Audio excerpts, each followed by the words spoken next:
नाम इंजीनियर गुलबरीन बादशाह है।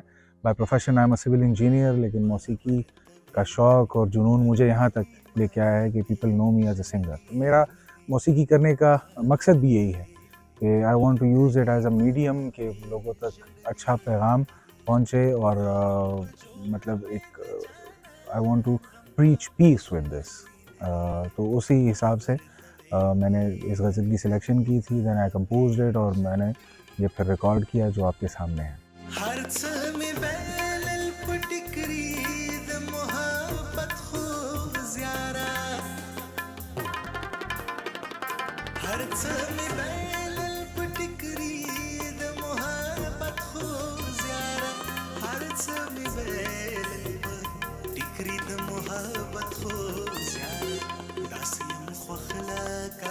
इसमें हम